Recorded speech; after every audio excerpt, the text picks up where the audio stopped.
Hello, class fifth. So now we will continue our second chapter. Second chapter was knowing ourselves and others. तो हम लोग everybody is unique, हर कोई unique रहता है, सबकी अपनी अपनी अलग अलग क्वालिटीज़ रहती हैं. बेबी किस तरह से कम्युनिकेट करता है, हमारी लाइक्स और डिसलाइक, हमारी पसंद नापसंद, इसके बारे में हम रीड कर चुके थे. Now we will read next paragraph. The differently abled people. अब डिफरेंटली मतलब होता है अलग तरीके से, और एबल्ड पीपल मतलब होते हैं ऐसे लोग जिनके अंदर क्या होता है, कुछ चीज़ की कमी रहती है तो कुछ चीज़ बहुत ज़्यादा अच्छी उनकी रहती है. तो यहाँ पे हम लोग अपाहिज या जो अंधे हैं या बहरे हैं या गूंगे हैं, तो उनके बारे में हम बात करने वाले हैं. तो the differently abled people it means जो किसी तरह से अपाहिज रहते हैं, अंधे, बहरे, गूंगे या लंगड़े, तो हम उनके बारे में टॉपिक में रीड करेंगे. Sometimes one or more sense organ or body parts do not work too well in some people. कभी कभी क्या होता है, किसी व्यक्ति का एक या एक से ज़्यादा सेंस ऑर्गन या कोई सा बॉडी पार्ट उनका अच्छे से काम नहीं करता है.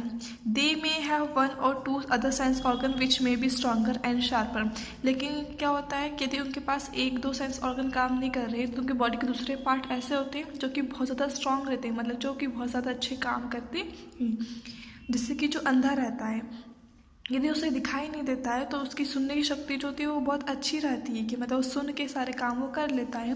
तो इसी मतलब इसमें पैराग्राफ में बताया है कि यदि भगवान हमसे एक, या ईश्वर जो अल्लाह जो भी है, यदि हमसे एक चीज़ छीन लेता है तो हमें दूसरी चीज़ और अच्छी वो देता है. These people are known as differently abled people. इसलिए मेरे को क्या बोलेंगे हम, डिफरेंटली एबल्ड पीपल. ऐसे लोग जिनके कुछ सेंस ऑर्गन काम नहीं करते हैं तो उनके पास कुछ ऐसी क्वालिटीज़ रहती हैं जो कि कुछ ज़्यादा अच्छी होती हैं. People who can not hear or speak use the sign language to communicate. अब ऐसे लोग जो कि सुन नहीं सकते और बोल नहीं सकते तो वो साइन लैंग्वेज का यूज़ करते हैं आपस में बातचीत करने के लिए, मतलब इशारों से वो बात करते हैं. The sign language involves the movement of hands and fingers to communicate. अब साइन लैंग्वेज में क्या होता है, साइन लैंग्वेज का मतलब होता है जिसमें हमारे हाथ और हमारे फिंगर्स को मूवमेंट, मतलब उनको मूव करके कुछ इशारे करके एक दूसरे से हम बातचीत करते हैं. You must have noticed the ramps placed alongside staircases in public places like airport and railway station. These are for those who sit on wheelchairs. आपने देखा होगा कि एयरपोर्ट पे या रेलवे स्टेशन पे क्या होता है, जैसे कि स्टेयर केस जो सीढ़ियाँ रहती हैं तो वहाँ पे एक फ्लैट सरफेस वाला भी रहता है, जहाँ से क्या हो सके, जैसे कि जो लोग नहीं चल सकते तो सीढ़ी चढ़ के तो जा नहीं सकते तो उनकी व्हीलचेयर आसानी से जा सके, तो प्लेन वाली स्टेयर केस भी वहाँ पे बनी होती है. क्यों? क्योंकि व्हीलचेयर वो आराम से चढ़ सके. Wheel chairs can not go up and down the stairs but the wheels roll up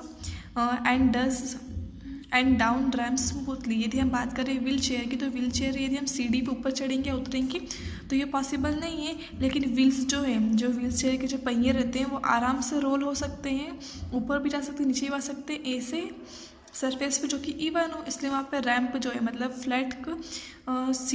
flat चढ़ाव बनाया जाता है जिससे कि क्या हो सके कि उनकी जो व्हील चेयर है वो आसानी से ऊपर जा सके और नीचे आ सके.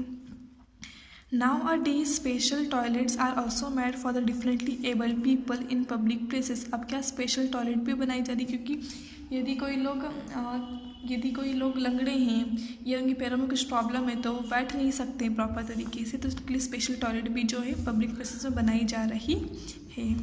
नेक्स्ट है the story of Helen Keller. अब ये किसकी स्टोरी है? हेलन केलर की स्टोरी है, जो कि अंधी भी थी और बहरी दोनों थी, तो उनके बारे में स्टोरी रीड करेंगे. The Helen Keller was the first deaf blind person to earn a bachelor of arts degree. अब हेलन केलर जो थी वो पहली ऐसी लेडी थी या पहली ऐसी व्यक्ति थी जिन्होंने, जो कि अंधी भी थी और बहरी भी थी, लेकिन अंधे और बहरे होने के बावजूद उन्होंने बैचलर ऑफ आर्ट्स डिग्री, ये डिग्री उन्होंने हासिल की थी. Despite being blind, deaf and mute, she became a great scholar and devoted her life to people with disabilities. अब क्या डिस्पाइट मतलब के बावजूद, तो अंधे, बहरे और गूंगे होने के बावजूद उन्होंने काफ़ी अच्छी पढ़ाई करी. वो स्कॉलर मतलब उन्होंने और पढ़ाई लिखाई करी, बहुत अच्छी स्कॉलर बन गई और उन्होंने अपनी पूरी ज़िंदगी जो डिवोट है समर्पित कर देना, अपनी पूरी ज़िंदगी जो लोगों पर समर्पित कर दी या डिवोट कर दी। ऐसे लोग जो कि डिसेबिलिटीज़ मतलब जिनमें कुछ ना कुछ कमियां हैं, तो उनकी ज़िंदगी को बेहतर बनाने के लिए उन्होंने अपनी ज़िंदगी पूरी लगा दी थी। Anne Sullivan, her teacher, taught Helen the sign for the letters of the alphabet. अब उनकी टीचर कौन थी? एने सुलिवन, ये उनकी टीचर का नाम है जिन्होंने उनको सिखाया था कि किस तरह से अल्फ़ाबेट्स को पढ़ा जाता है। मतलब वो अंधी थी, तो वो ब्रेल एक सिस्टम होता है, इसमें कि क्या होता है, डॉट्स वगैरह ऐसी कुछ बनी रहती है जिसको हम टच करके पढ़ सकते हैं, फील करके। तो उन्होंने अल्फ़ाबेट्स पढ़ना उनको सिखाया था। She spelled the words in Helen's hand to communicate with her. वो हेलन से बात करने के लिए क्या करती थी, उसके हाथों में जो वर्ड्स की जो स्पेलिंग है वो इस तरह से वो बनाती थी और वो उनको फील करके मतलब समझ जाया करती थी। एने अकम्पनीड हेलन टू कॉलेज। एने उसकी जो मैडम है उन्होंने कॉलेज तक उसका साथ दिया था। She helped Helen understand the lessons by tapping out the instruction on her hand. Helen की वो हेल्प करती थी लेसन्स को समझाने में कि उनके हाथों से, मतलब वो अंधी भी थी, बहरी भी थी, गूंगी भी थी, मतलब सारी डिसेबिलिटीज उनके अंदर थी, तो वो उनके हाथों पे इस तरह से लिख कर जिससे वो महसूस कर सके, इस तरह से उनको वो लेसन पढ़ाती थी। Helen overcame all obstacles and kept moving ahead in life. Helen ने जितनी भी परेशानियां थी उसकी ज़िंदगी में, सबको ओवरकम किया, मतलब सबसे जीत हासिल कर सबको हरा दिया उन्होंने। And kept moving ahead in life, और अपनी लाइफ में हमेशा वो आगे बढ़ती रही। She became famous and travelled around the world speaking two groups of people. वो बहुत ज़्यादा फेमस हो गई थी क्योंकि उन्होंने सब लोगों की हेल्प की थी अपनी लाइफ की प्रॉब्लम्स को सॉर्ट आउट करने में। तो वो बहुत ज़्यादा फेमस हो जाती हैं और पूरे विश्व में वो घूमती हैं, लोगों से मिलती हैं, उनकी लाइफ की प्रॉब्लम समझती हैं, उनको सॉल्यूशन प्रोवाइड करती हैं, उनकी हेल्प करती थी। Now life skills. We should always appreciate the likes and dislikes of other people. हमें हमेशा अप्रिशिएट करना चाहिए, मतलब बढ़ावा देना चाहिए, तारीफ़ करना चाहिए दूसरों की पसंद और नापसंद को। Even if they do not match with our own taste, यदि वो हमारी पसंद से मिलती जुलती नहीं है, फिर भी हमें लोगों की तारीफ़ करना चाहिए, उनको प्रशंसा उनकी करना चाहिए, उनकी इंसल्ट नहीं करना चाहिए। Chapter completed.